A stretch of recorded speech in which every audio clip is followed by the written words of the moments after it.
Hello, happy Wednesday, all. Texas Homer, Ian Boyd. It's the Wednesday show where we talk schematics and we go into some player evals too. We got Trevor Goosby today. We're going to break him down. And then Ian did a good piece. Is Dwayne Akina still the right man for the job? We'll start there. And then later in the show, we're going to look at Texas's returning production and see what that could possibly project going into next season. We know we're not returning a bunch, so we have to see what that actually means in numbers. Good morning, AR. Drew, good morning. Roaster, good morning. Ian, let us begin on the Dwayne Akina hire. And the funny part is you did a Terry Joseph is leaving post like right before then saying what you wanted to see. And luckily you got your answers solved pretty quickly. But I want to pull up this checklist here and see. Think maybe Sark knew that was coming? Yeah, seems like maybe he knew that was coming. All right, let's see your checklist of what you wanted to see in the hire. And you wrote this right before Akina actually signed. Like hours. Yeah, it was quick. Ed B, good morning. All right. The checklist, number one, was develop a young room whose top four returning contributors are an experienced and smart veteran and Michael Taft, who a young super talent with an uncertain positional designation, Jelani McDonald, a super talent coming off an ACL injury who may not be ready for a while yet, Derek Williams, and a savvy but very young sophomore, Jordan Johnson Rubel. How do you feel about point number one? How do you feel about Akina, the developer? That part I feel is the safest. Mm-hmm. I agree. They were churning out good players at Arizona. When he was an analyst, he had them like playing in like 6-7 defensive back packages, and everybody was doing a good job. They had set a lot of versatile guys that were playing really good ball. When they promoted him to defensive coordinator, they still had some good defensive backs, but everything kind of fell apart. They also lost, almost the entire starting defensive line to Texas in the transfer portal. But the Arizona thing, Stanford, he was solid. But the deal at Arizona made me confident that he still got it when it comes to developing defensive backs. And at Texas, like, you start on third base when it comes to developing skill athletes. So, yeah, you get players closer to their ceiling. Yeah, yes. Also, you just get, you get guys that like you could tell them the wrong thing, and they're still going to they can make up for it. And make it work pretty well. So Akina, when he was at Arizona, even though he had this analyst role, you're saying he was doing much more than just being an analyst. Yeah, I read articles about it when he was there, and when it was possible that Texas might get him, and when they were going to bring Nansen over, and they did everything they could within the rules to allow him to oversee the technical development of their guys. And they put him in an on-field role for a spell so that he could work directly with them. And they were almost coming close to saying that they were just violating rules by having him out there more than, Yeah. And then I think they changed the rules so he was able to do a little more. And you know how it is when a guy is an analyst on campus all the time. Yeah. They always end up bending the rules. I remember reading quotes about Colin Klein developing quarterbacks when he was supposed to be a grad assistant or an analyst or something in Kansas State. And, when Gary Patterson was at Texas, it seemed like he was pretty darn involved even before the rule passed on helping guys learn the scheme and stuff. So anyway, I think he was basically overseeing the overall DB development. Not like a shadow coordinator, more like a shadow, almost like a company IT consultant that comes in and does everything. And then gives the base IT team, just do these two things. And if it doesn't work, I'll be back, All right. That's what I think is important. So he still has it in that regard, right? And Arizona still wanted him hands-on in the defense and the schematic elements, which is important too. So not just position coach type stuff. Number two on your list of things you wanted to see from the hire, Translate Jonah Williams' outstanding natural abilities into a confident and effective play at safety as soon as possible, which is going to be tricky because right now he's on the old diamond. But maximizing Jonah Williams is going to be a huge priority.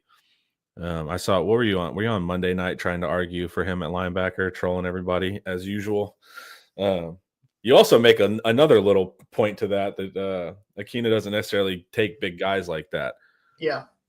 But how are you feeling with Jonah Williams in this hire, even though it's not necessarily the archetypal body style that he had at Texas when he was coaching for us back then? So I think your ideal these days in a single high defense is to have your nickel and at least one of your safeties are basically like converted corners. So like a 4 corners philosophy, but back when Dwayne Akina was coaching last time, 4 corners meant everybody in the defensive backfield a corner convert, right? Yeah. I think you can still do a 4 corners philosophy, but then the 5th guy can be more of like a big downhill safety. And I think you can do that, and it's fine as long as the other safety and the nickel are really good in coverage and can play some man or like at least match really well. So theoretically, I think Jonah Williams can fit in the secondary. I've always had questions because he's enormous. Yeah, he is. And so it's like, maybe Kyle Hamilton, right? Yeah. But also maybe, DeMarvion Overshown. He's just big. And then I feel like he's like thicker than DeMarvion Overshown. Yeah.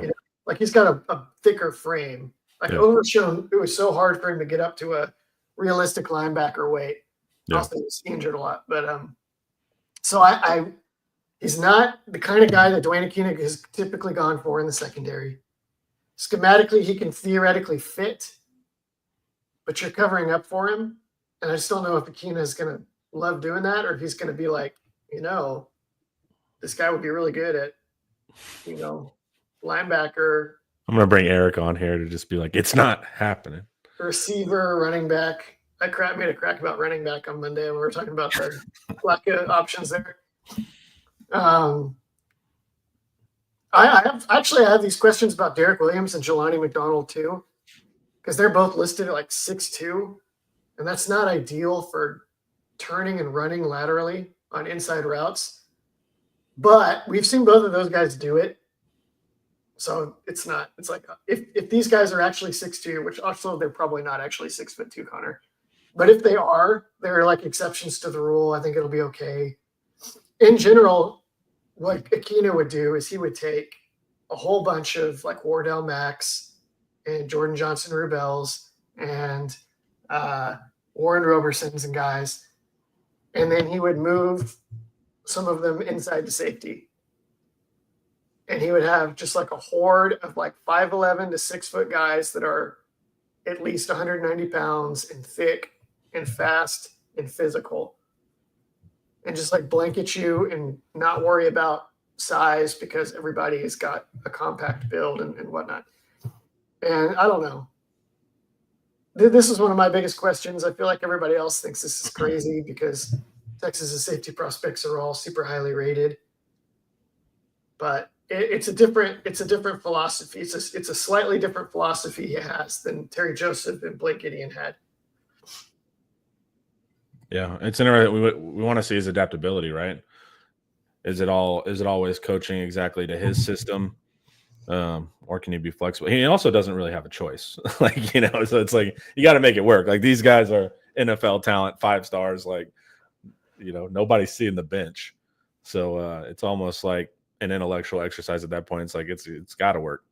All right, I will say I don't trust 5-star ratings for defensive backs out of high school. Yeah. Their NIL partakings lend themselves to likely be on the field. Did you see Georgia? Did you see Georgia's split today? They announced. Georgia announced their revenue sharing. No. Check that out. I don't have. I'll pull the numbers during a commercial or something, but it was interesting. They announced kind of how they're going to break it down. I think it's like 75% goes to football, and then they break everything down past that. But it's interesting. We're finally actually seeing announcements and numbers. Okay, number 3, teach effective. We're going to come back to that, right? Yeah, when the next commercial, I'll pull the actual numbers. Number 3, teach effective match 3 coverage, presumably that jibes with the preferences of coordinators PK and Nansen. Did you know it's for years I said jibes instead of jives, or I said jives instead of jibes? I didn't realize there was a different word, and then somebody corrected me on the board, either in a comment or in a direct message. They're like, "Hey, the word you're looking for is actually jibe." I thought the phrase was up and Adam, like the name Adam. Probably till I was like 25 years old, and I was like, I guess Adam is just like a morning person. I never knew it was up and at them. All right. That's like it makes no sense. My whole life, I just thought it was up and the name Adam. Radioactive man. Yeah. Up and atom. Yeah, but it wasn't even that. Just ADAM. All right. Number 3, teach effective match 3 coverage. What does that mean? And why did we start doing that? What results did it give us? Why is a good question, Connor. Why indeed? The quarters was working really well for Texas, except against the spread passing teams. Because teams again, well, it was a big problem there, but otherwise it was working really well. And then when teams would get into 4 wide, it was huge trouble. But it was like, how much of that is because the guy everybody's targeting is freshman Anthony Hill, who has no idea what he's doing in coverage. Yeah. And so they converted to match 3.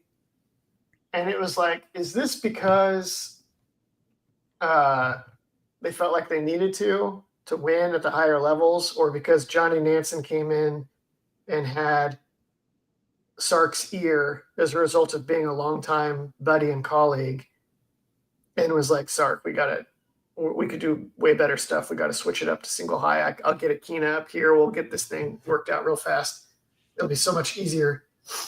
And then also they wanted to they couldn't just play the run with 6 in the box anymore, like they had the previous year when they had Byron Murphy and Tavondre Sweat.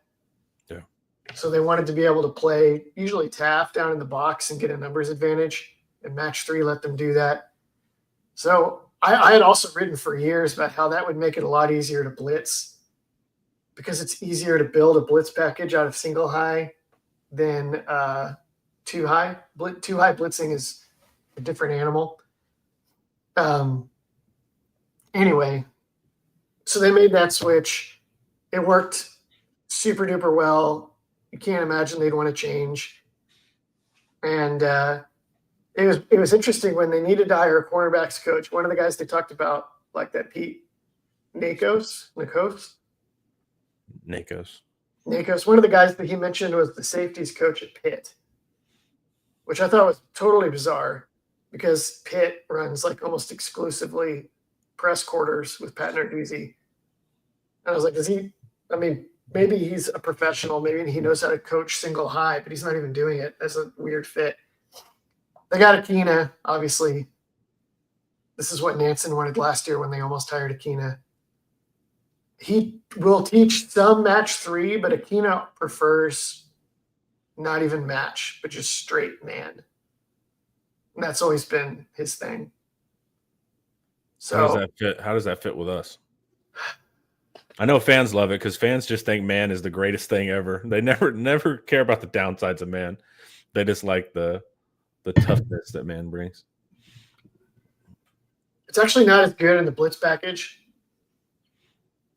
And you wonder if match 3 is nice because it's not the same thing as Tampa 2. But maybe it's good to have – Texas played Tampa 2 a lot last year and extremely well. And it's probably good to have multiple zone coverages just to teach guys how to think like a zone defender. So maybe there's a little bit of issue that could come here. But do you like our personnel? For man? What? For sure. man? Yeah. Manny Muhammad played man coverage most snaps last year anyway. Jahdae Perrin actually played more zone. PK's match 3, you can play zone to one side and man to the other. Mhm. So, Do you like our big safeties getting matched up? well, I don't know if maybe. I don't know about. I'm not worried about the corners in that regard. I'm more worried about the interior. DBs and man, like a slot matched up against a 6'2" safety. Well, what are we talking about? What Or things? well, I guess we can keep Gilbo at nickel. If we're not playing quarters, you're not going to get the weak side slot matched up against a safety. So that's not as exploitable. So I guess That's exactly when you get the weak side slot on a safety, is when you're in single high. well, you get it in quarters too.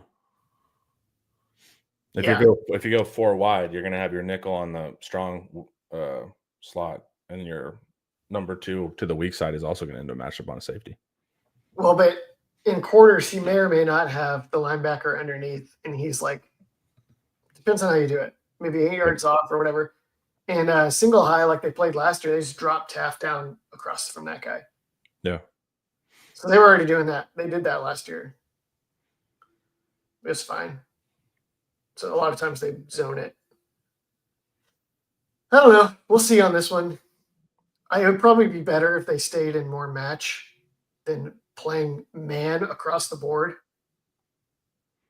And we'll see what Akina thinks. That'll be the trick.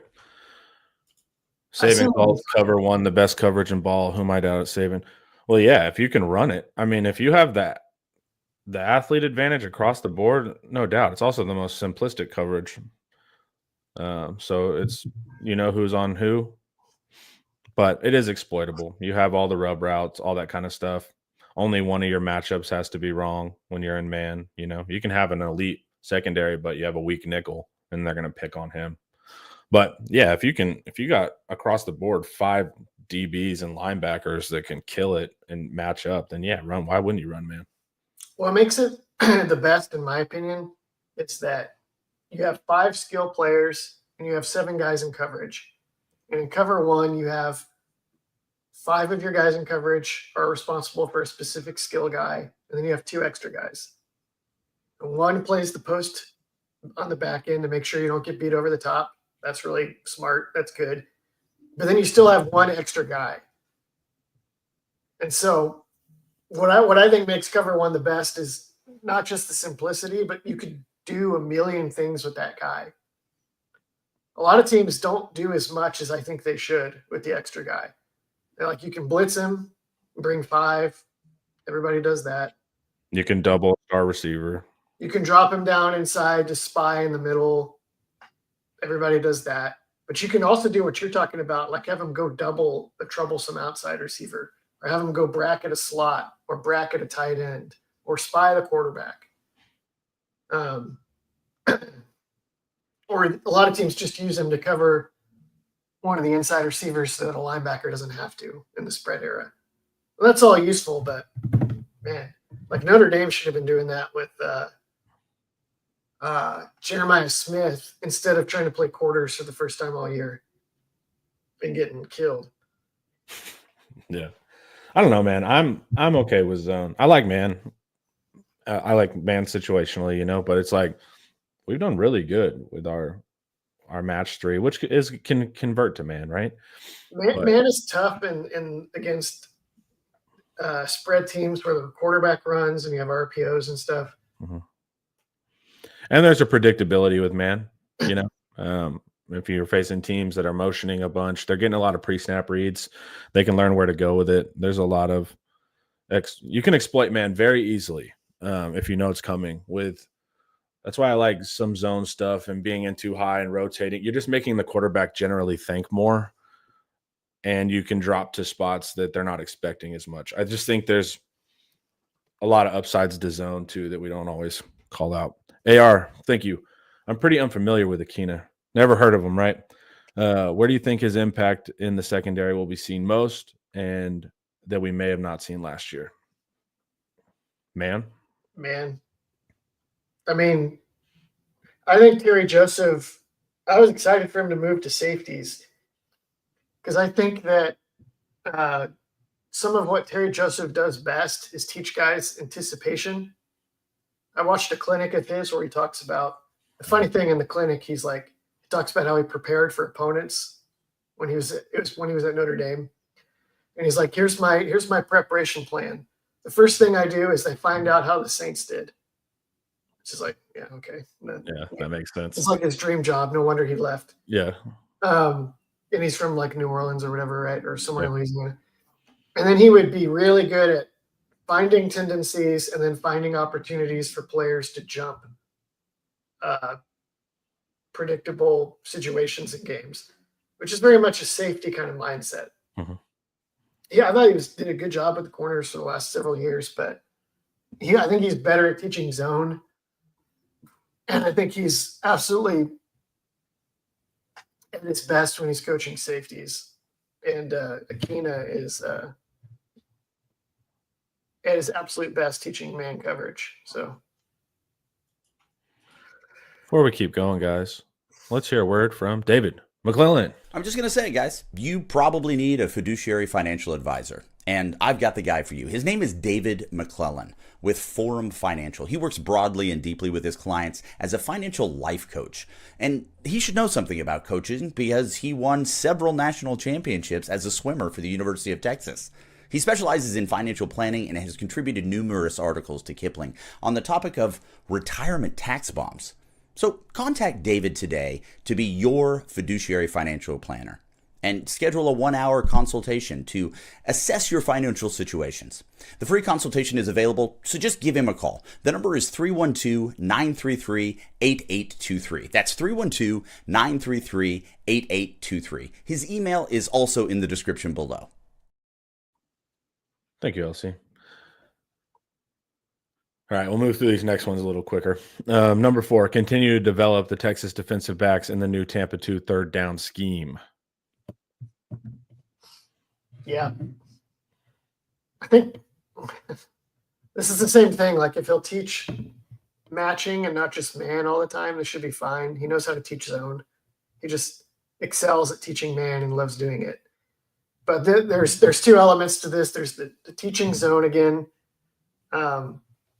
Man coverage goes really well with everything Texas is doing. They could switch to more man and it'd be fine, except on these third down Tampa 2 plays. They need to play zone there to play Tampa 2. And then there's the building depth in the defensive back room, which is just really speaks back to number 1. Can he quickly develop raw guys into skilled physical players quickly, which is like, I'm very confident he can at least do that. We'll jump to number 6 real quick because I like that ordering. Develop and effectively teach the disguises and coordination of the secondary against the pass and run in a way that fits with the fronts and strategy of PK and Nansen. So this hints to it more zone, right? Just as long as it all fits well and you don't have crap like the Houston game where they're blitzing and the slot receiver is running a wide open drag. After they've been running drags all game. Because the safety is in a bad spot.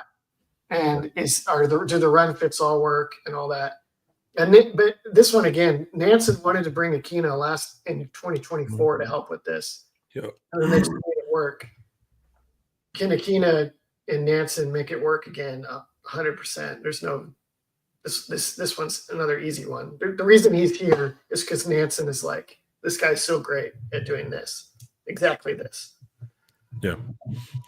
All right, and then finally the last one, which I think is the most important for me and most fans. Replace the high-level recruiting of the state of Texas's blue-chip defensive backs the Horns were getting from Joseph. And Joseph was doing good work in Louisiana as well. Yeah. So that's the biggest thing, right? Does an older guy hit the road? Probably not. Is he texting recruits at 11 p.m.? Probably not. So it's like, I think you end up making up for that with our younger hires, right? Get those guys on the road. And then you said, too, he wasn't always consistent even in the MAC era of applying pressure, but when he did apply pressure, it was effective. So I think the big question mark is recruiting, right? Yeah. He was There's a notable when I'm referring to in the Mac era is the 2006 and 2007 teams were like a major step down from 2004 and 2005 in the secondary. They're still pretty good, but it was like they were not the same. Yeah. He had these guys that he liked. He's like, oh, I'll make it work with these guys.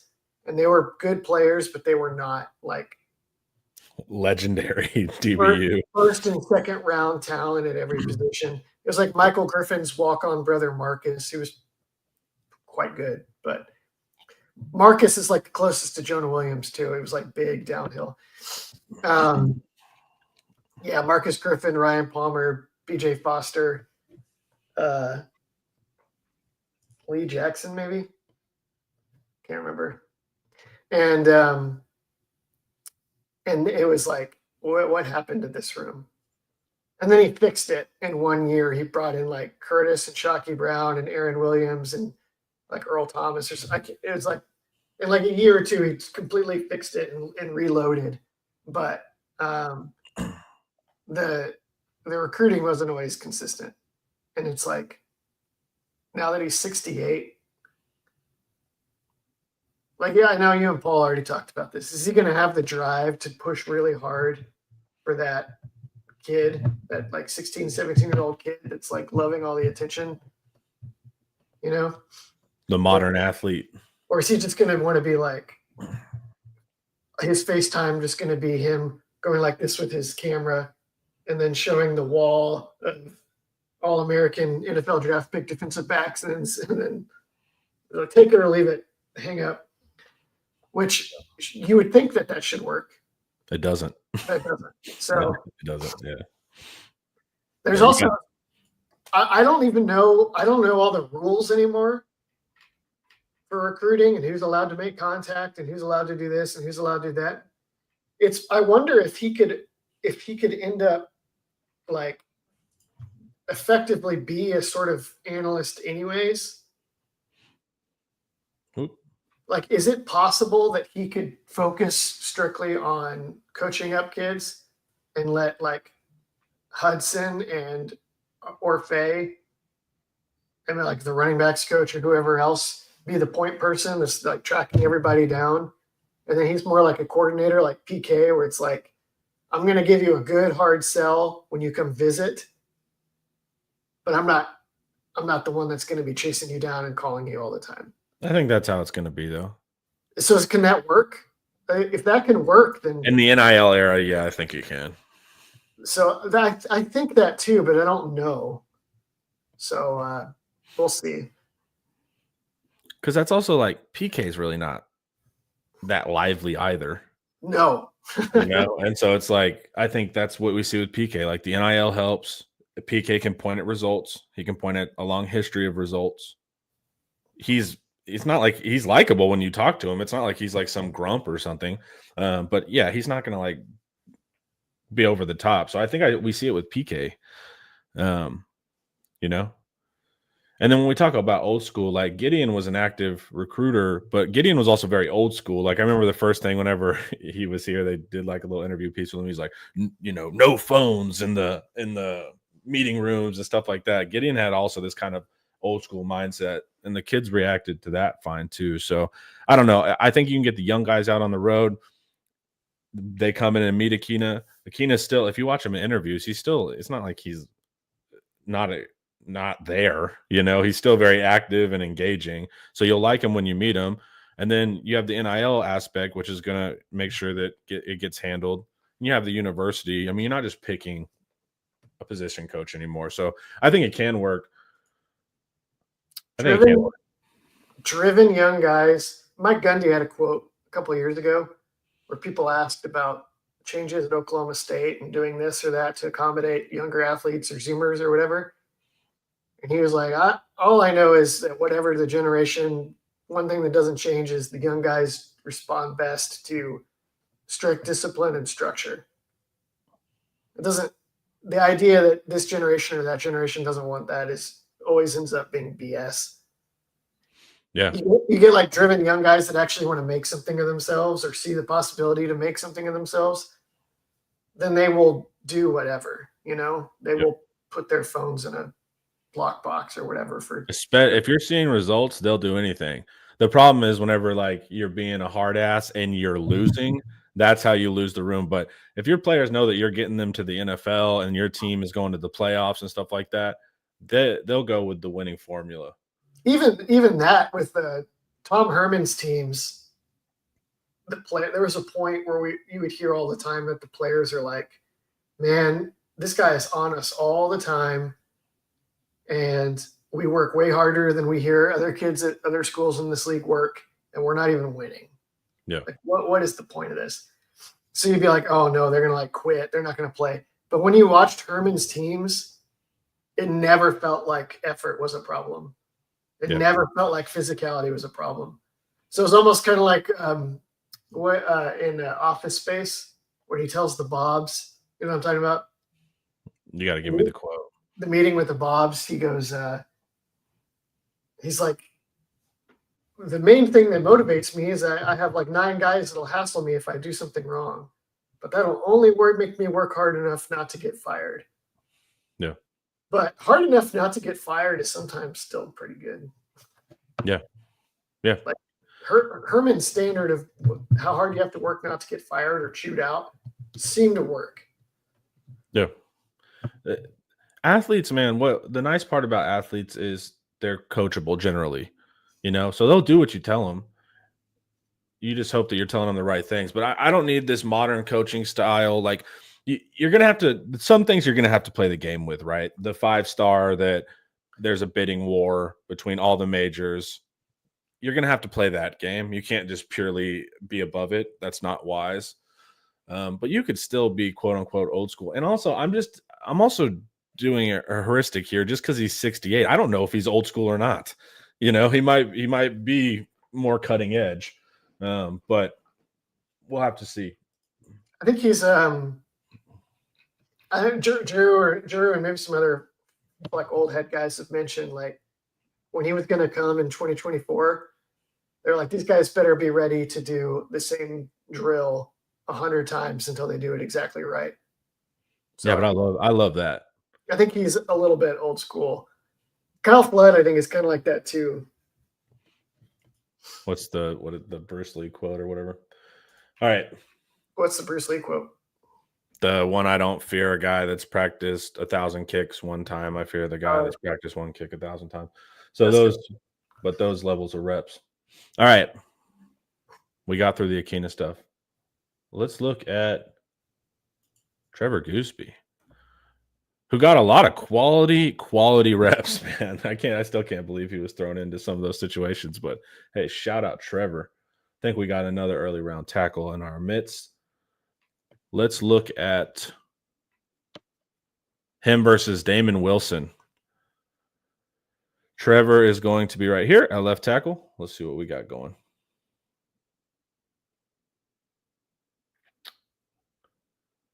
It's interesting, that one, he didn't overset.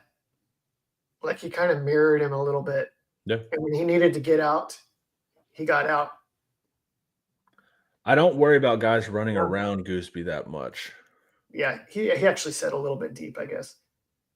He has a real easy, natural kick step. It's hard to just blow right by him. I wonder what it looks like when Colin Simmons goes up against him in practice. I bet you that he generally stays in front of Colin Simmons.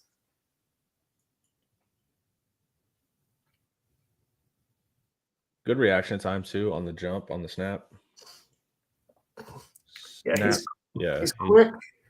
He's like 6'7", 320, so he's not like he's a little more of your ideal classic build even than Banks. Well, I like him too because multi-sport, right? He wasn't hyper specialized, so basketball and high school and stuff like that. So that's important to me too. I was reading some study. You know how we believe in like multi-sport athletes over specialized athletes, but there was a study that proved it, that they perform better. I need to pull it up. We can talk about it on the show sometime, but you want your athletes playing multiple sports in high school. You don't want them specializing early. I think that's only true of elite athletes. I think if you're not an elite athlete, then who cares? If you're multi-sport or not? Yeah. Yeah. Like Well, if your highest ambition is to be a starter on varsity in high school, Sure, specialize. Yeah, start. who You cares? need Who all your cares? advantage. Yeah, Yeah.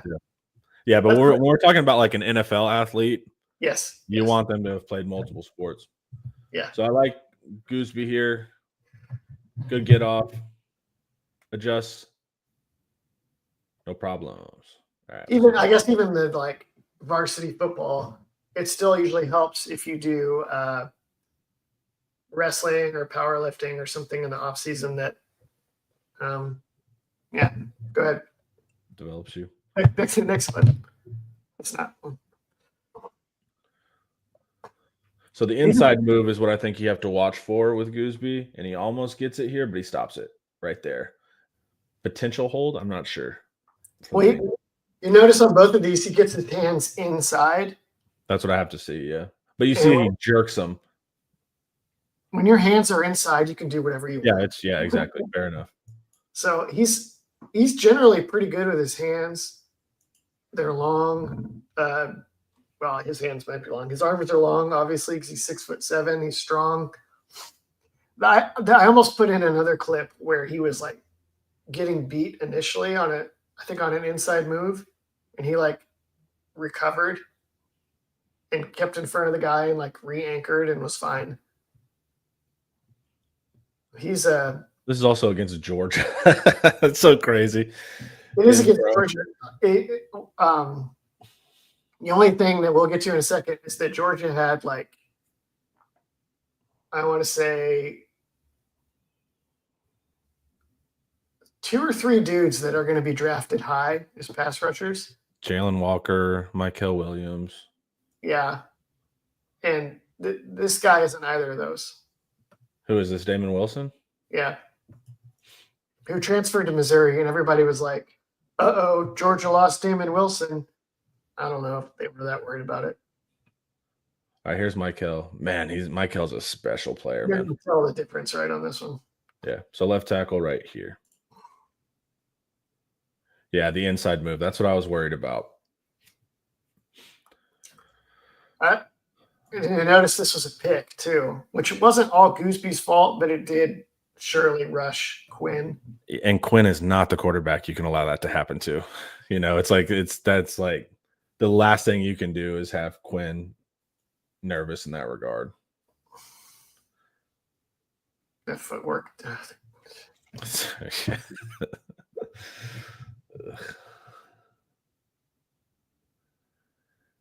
Yeah, so that's what I was worried about with Goosby. If he doesn't throw at the top of his drop, you just know something terrible is about to happen. Yep. So Goosby, I know he's athletic enough to kick out. He also knows he's facing Michael, so he's like, I can't get beat around the edge. I can't get beat around the edge. But that's also a young guy thing too, right? You're going against a first-round edge who's a freak, dude, with a full repertoire. So it's not like this is like an eternal problem. He's going to fix this. But with a young guy, you're going to overset a little bit. And then he just has great hands. He's able to get around. So you got to watch that. This one is not as bad, but it's similar. Let's see what we got going here. This one is not even really Goosby's fault exactly. Yeah. But it's still the same thing where he's engaged and Michael uses his hands and works back inside. Yeah. And it's like, it seems like this ball should have been thrown already. It's like a screen.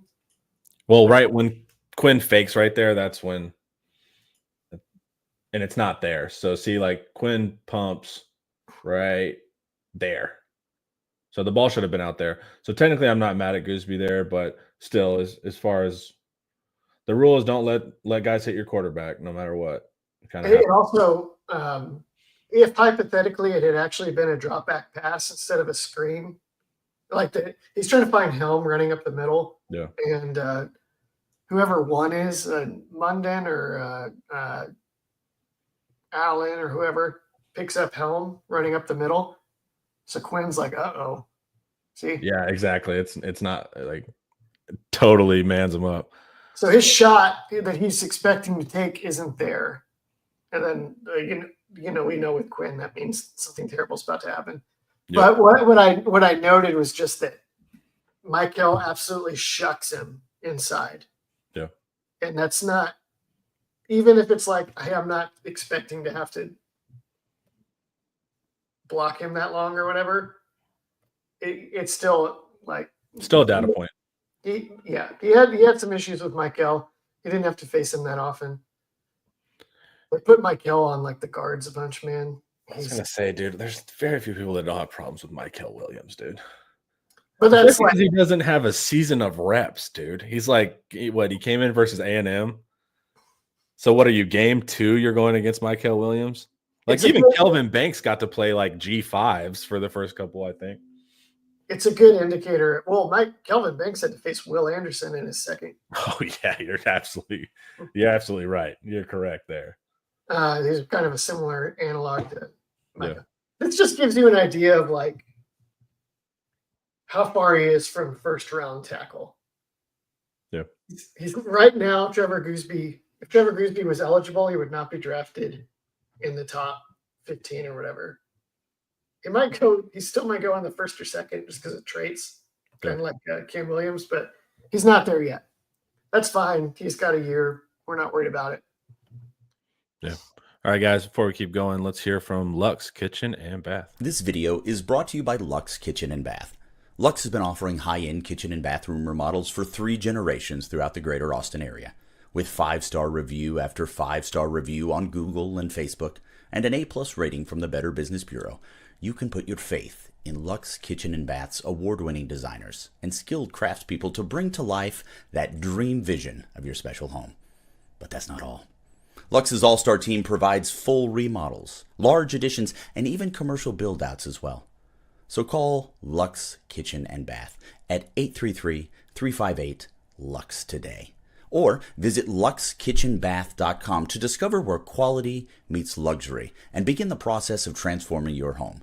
Get a free quote today by calling 833-358-LUXE. That's LUXE. Or by visiting luxekitchenbath.com. Link in the description. Yeah, he shut down Scorton at A&M. A lot of people shut down Scorton. These A&M's defensive ends were some of the most overhyped players I've seen in a while.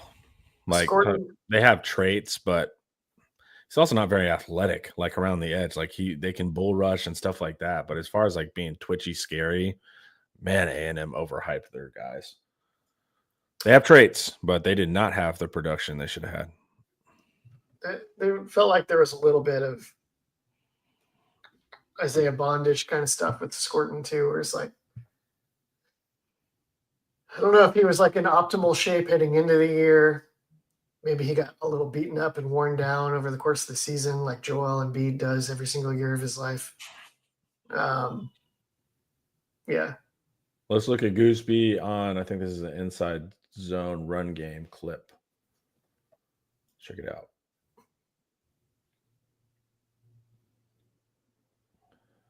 That's against Ingram Dawkins, I believe. Yeah, who's 6'5", 280, and will be drafted. It's not like in an ideal world, like Ingram Dawkins holds the point. So it's like, you wouldn't call this a huge win for Goosby. Yeah, I wouldn't. But it's pretty solid. He keeps his shoulder turned so he can't get involved. And he also does get some movement down the line.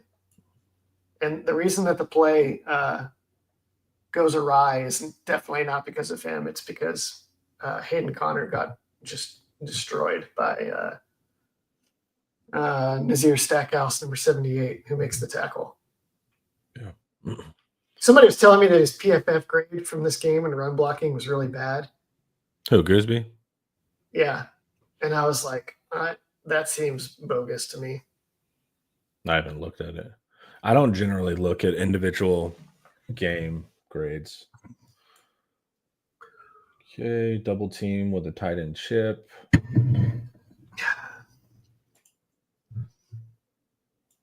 It won't won't go all the way to the end zone. Yeah. Okay, so here's the pull. You notice how seamlessly he picked up the linebacker at the second level? It almost feels like it's the same guy. Yeah. You're like, when did he switch from blocking one guy to the next? It happened so fast. Bam. Yeah. So he's not getting beat up and blown up. They're not like crazy reps, but they're like good examples of what it is. How do you feel? What do you feel comfortable with Goosby? I do. Yeah. Man, I can hear my baby making crazy noises in her ear. I don't know what she's doing tonight. Partying, dude. Insane, Joel. That's what I thought too, man. Just had to give it to him there. All right. Dude, can you imagine if you're like franchise tanked for draft picks for like forever, and then it was all like, well, we got this one guy. Yeah.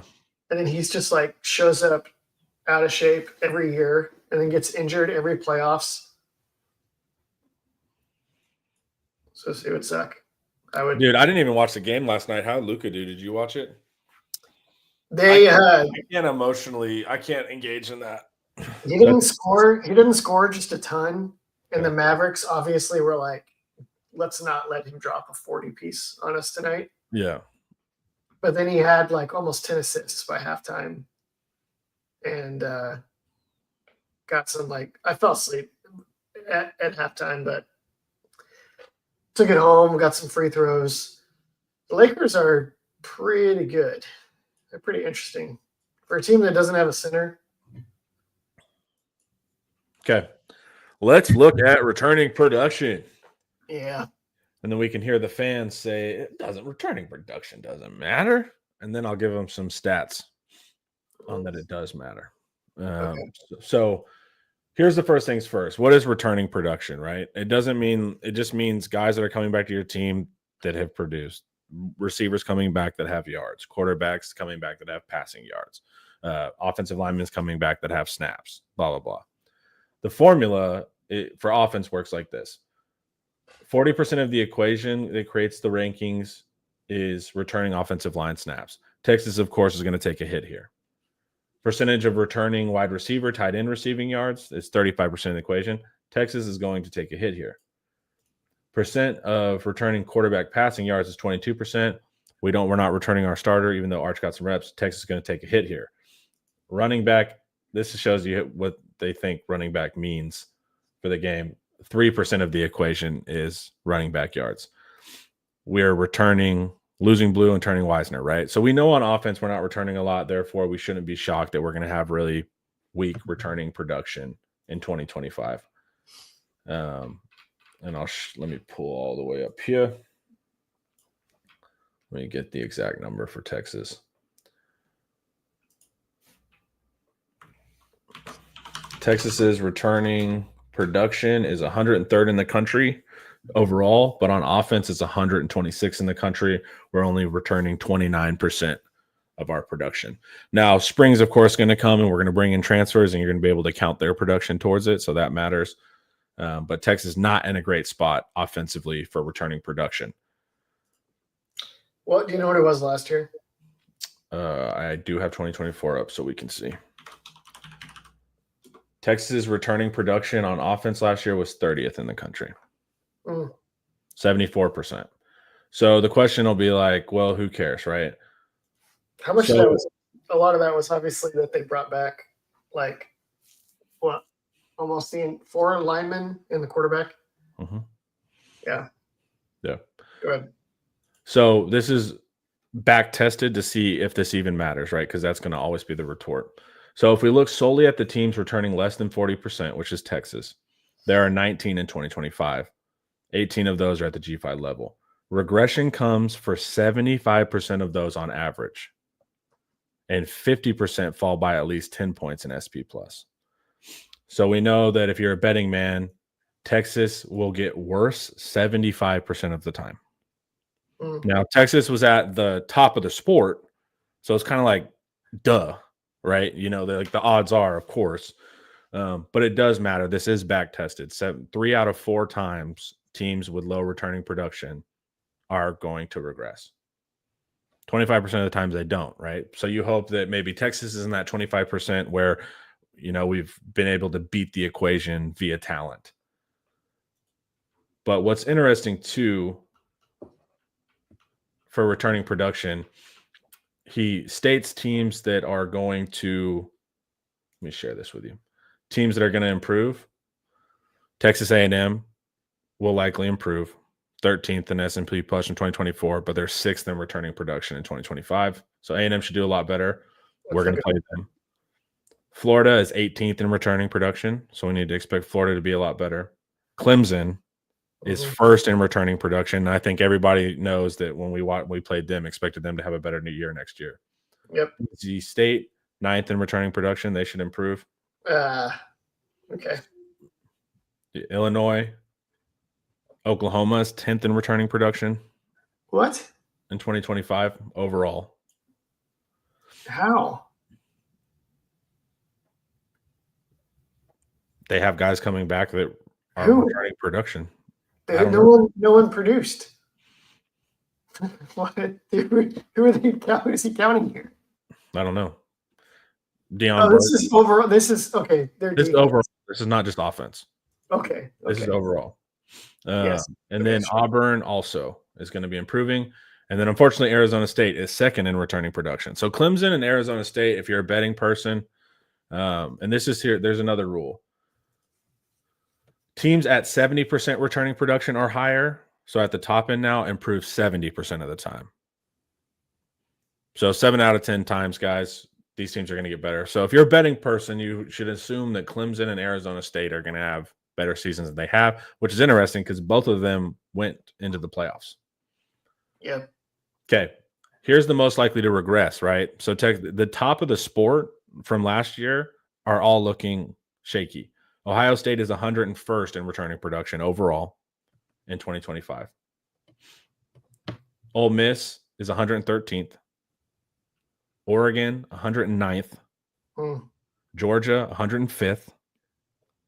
Texas, 103rd. Miami, 75th, not as bad. SMU, 78th. South Carolina, 71st.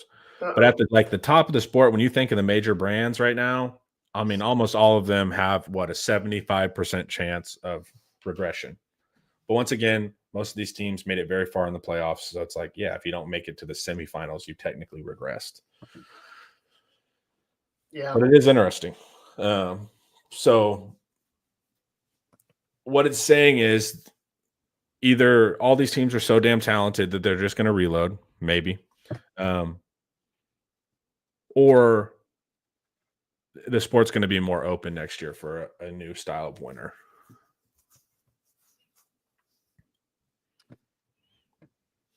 Okay. I have a number of questions and quibbles. Okay. That's why I wanted to present this to you. And I remember the first year that he brought in like returning production with a new model, and transfers was in 2021. And he was like, wait, no, sorry. 2022, the first year with Brent Venables. And he had Oklahoma like at the top of returning production and defense. And I was like, how in the world are they in the top returning production and defense? Everyone that played defense for them is gone. Yeah, because they ported over the transfer production. They portaled in guys that were like, they portaled in like a linebacker that had like 70 tackles and 8 tackles for loss at Appalachian State. But it was like, is this guy even going to be in the 2 deep? And they had a bunch of guys like that, like low G5 guys.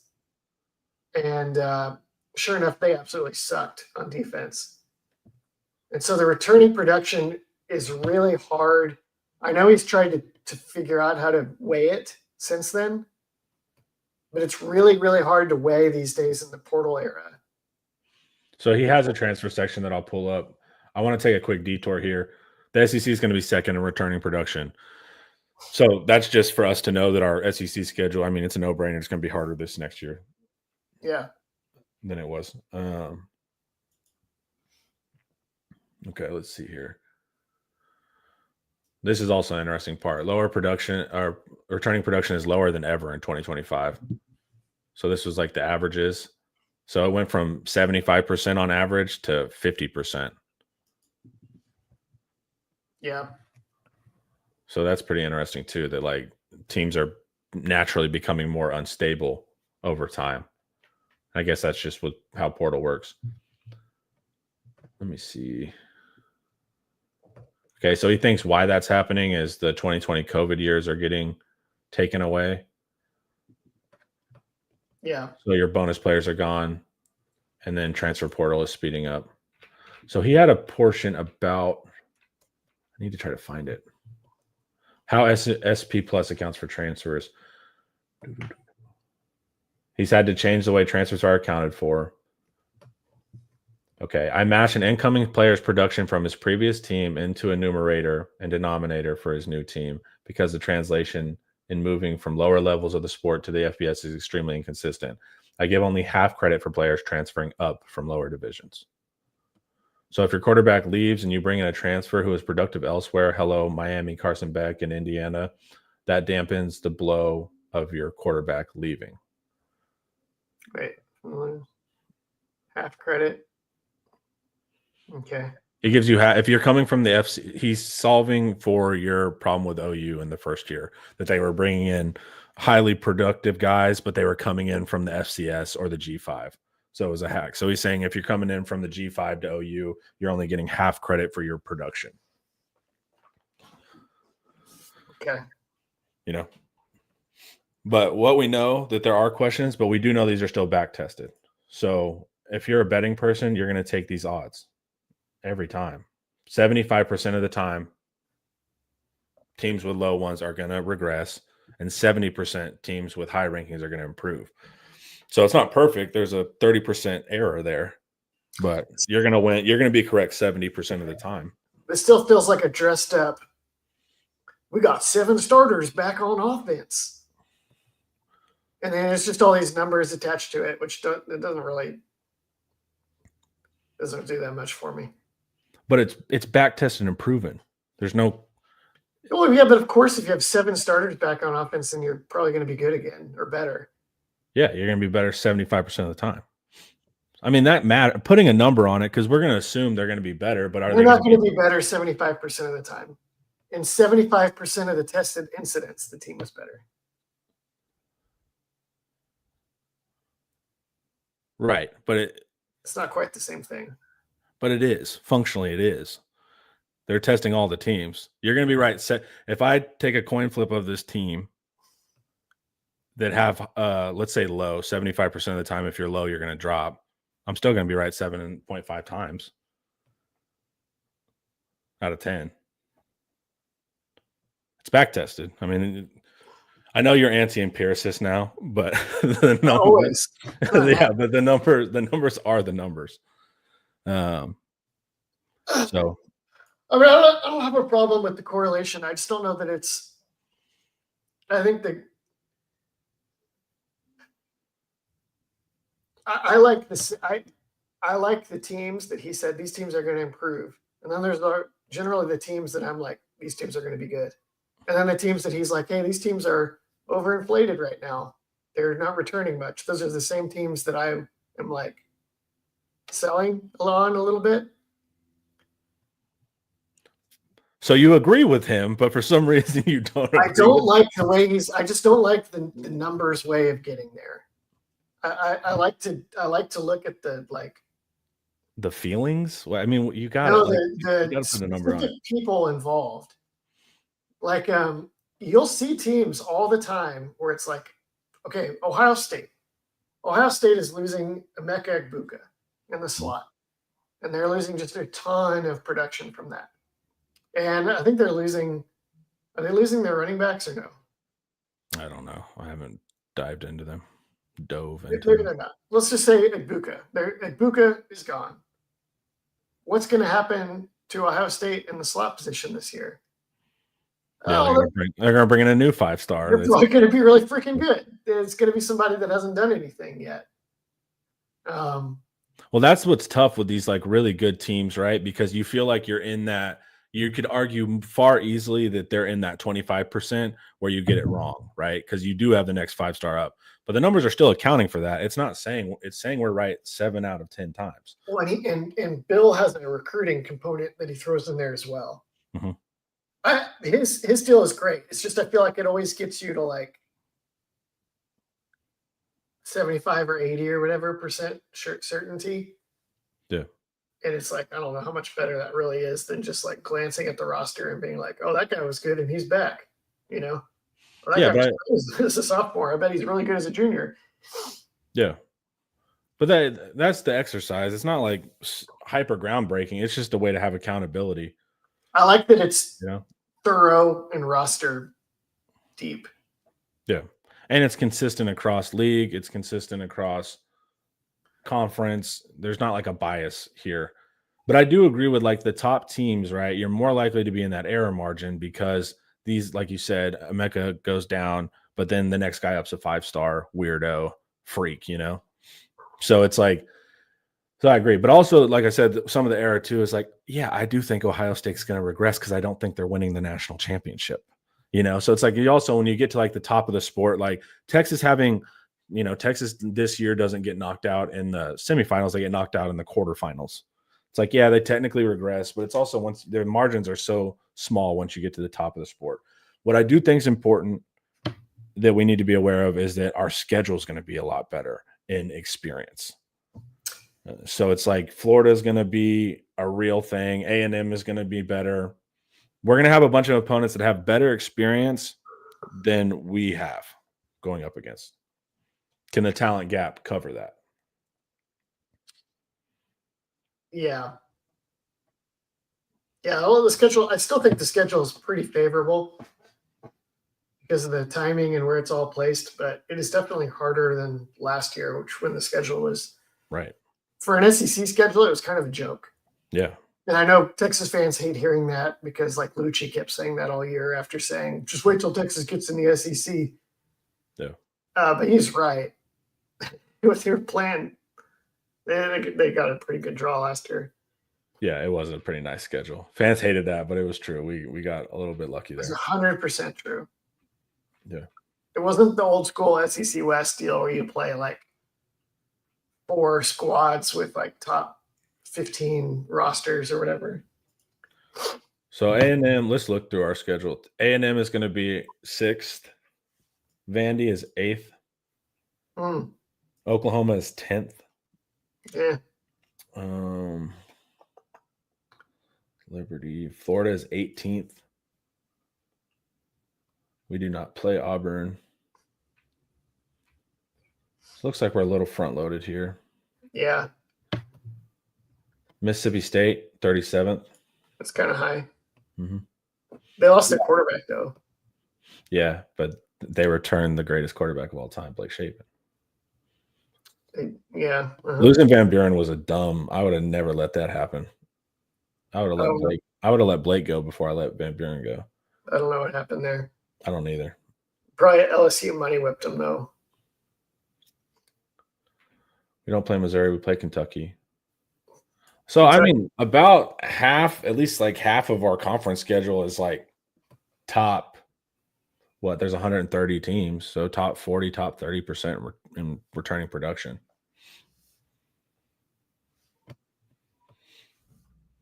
Yeah. So Georgia and Ohio State are the 2 hardest games on our schedule, and they have low returning production. Yeah. That's what I'm like. I'm not worried about Georgia. Well, apparently I am worried about Georgia because Kirby Smart puts us in the blender for some reason. But Ohio State, I'm not as worried about. I'm more worried about dropping a game that we shouldn't drop, you know? Now, Sark did great with that. We don't have a history of like blowing these games we shouldn't drop like last year. But you're running into like a Kentucky, Florida, A&M, I think we'll be ready for. But A&M, OU, all of these guys, it's like one of those mid-tier teams is probably going to catch you with how it's going. Texas was good at No, actually, they weren't. I was going to say they were good at not turning the ball over last year, but that's actually not true. They turned the ball over a ton. They just didn't throw that many picks. Yeah. I will see on that one. Yeah. So returning production, I think, is interesting. But also, I mean, do we disagree here? Do you think Texas is going to regress? Yes, I think Texas is going to regress. I'm not sure. Do you think they're going to win 13 games? Probably not 13 game. Wait, in how many? At how many tries? Do you think they're going to go to the semifinals? Maybe. I mean, there's an argument to be made, right? Because all the other top teams that were semifinalists didn't make it or have no returning production. There are like these really big variables that I don't know which way they're going to go. Usually what I'll do is I'll try to figure out what the biggest variables are for Texas in a given year, like list them out, and then say like they go 50-50, positive or negative. And then what does that mean for the team? And then that gives you an idea of how the team will be. Let's see what Bill thinks about Texas because it's in the most likely to regress. If you aren't leaning toward ranking Ohio State #1 to start the year, you're probably looking at Texas instead. Considering the Longhorns are officially handing the reins to quarterback Arch Manning and giving him a loaded running back stable, and the best linebacking core in the country, okay, it makes sense. But SP Plus isn't automatically giving the Horns the benefit of the doubt. They were only 7th in S&P Plus last season and must replace quarterback Quinn Ewers. 4 of his top 6 targets and top 4 offensive and defensive linemen and dynamite defensive backs, Jahdae Barron and Andrew Makuba. Steve Sarkisian recruits well and spruced up the defensive line with 3 transfers, but that's still a lot. If Manning is anything less than otherworldly, Texas could have some up and downs. Yep. I could disagree with the running back statement. The big line at the end, if Manning has to be otherworldly, I think is that's the crux of it. I think that's true. Yeah. So I think, it's basically saying, can Manning play hero ball and put the team on his back? Then you're in a good spot. Which I agree with. Also, but we just don't know exactly like what's Wingo going to be in year 2. Mm-hmm. DeAndre Moore, if he gets more consistent, DeAndre Moore is a good receiver. Yeah, if Wingo makes the leap and Moore continues to improve, then you're basically Ohio State. Yeah, you got an outside and an inside guy. And you're pretty much a lock to win like 10 games. And I'm just it's offensive line too. Do you think we're going to take a little bit of I think we're going to probably drop off a tad in pass protection. Hopefully we can improve interior run blocking. Sark blocked Alabama decently in 2022 with like not the best offensive. I don't really worry about offensive line that much. I think that Texas actually kind of wasted the offensive line in a lot of ways last year. Yeah. So they could regress quite a ways and still be fine, I think. How do you feel about defense? We spent a ton of time talking offense here for returning production because that is the biggest question. But let me look at I think we're like 44th or something for returning production on defense. I feel pretty darn good on defense. Yeah, we're 44th. That's reasonable. Because now it's what are the question marks? Like, can Akina jibe with Nansen and PK? He's already done that, so that seems safe. Can he turn these young defensive backs into killers in an offseason? That feels pretty safe. We already felt like that could happen anyway without Akina level oversight. We like our linebackers. Yeah. We love our edges. The pass rush is one of the best pass rushes we've ever seen. And the incoming defensive line guys are all like solid. They're not going to get shoved out of the way. I don't think I have big questions on defense. They need somebody to really step up at corner. And I see like 3 guys on the roster that I think could do it. Not like having to list a bunch of guys. Well, maybe this guy, maybe this guy. Kobe Black, Jalen Gilbo, Manny Muhammad. Any one of those 3 could be awesome next year at corner, and it would be like totally expected. Cool. So I need to figure out who's playing nickel. Jalen. Eric had an article like 2 or 3 days ago that they're looking like they're keeping Gilbo at nickel.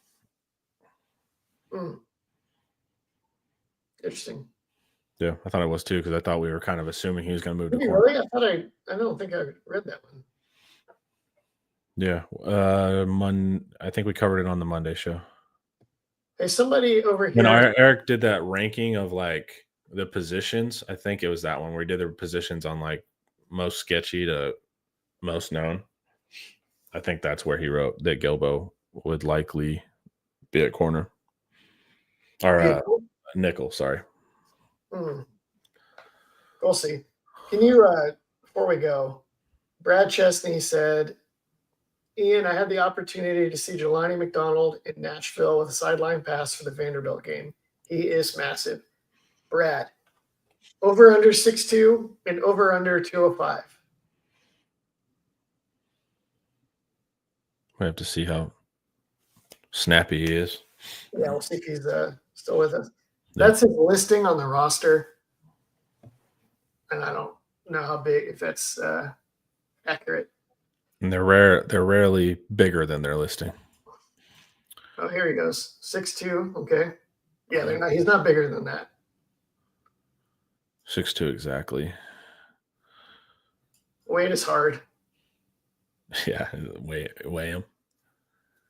He's one of those guys, dude. To have him and Jonah Wilson on the back end, they just looks like a freaky dude. Yeah, correct too. They need to find another nickel. Hey, we'll save it for a new article, man, and we'll cover it next Wednesday. Vance. Also, Akina probably needs to teach a lot of match if they're going to play McDonald and Taft as the safeties. I don't know that either of those guys are Michael Huff, when it comes to coverage. Or Nathan Vatcher, guys like that. So, yeah.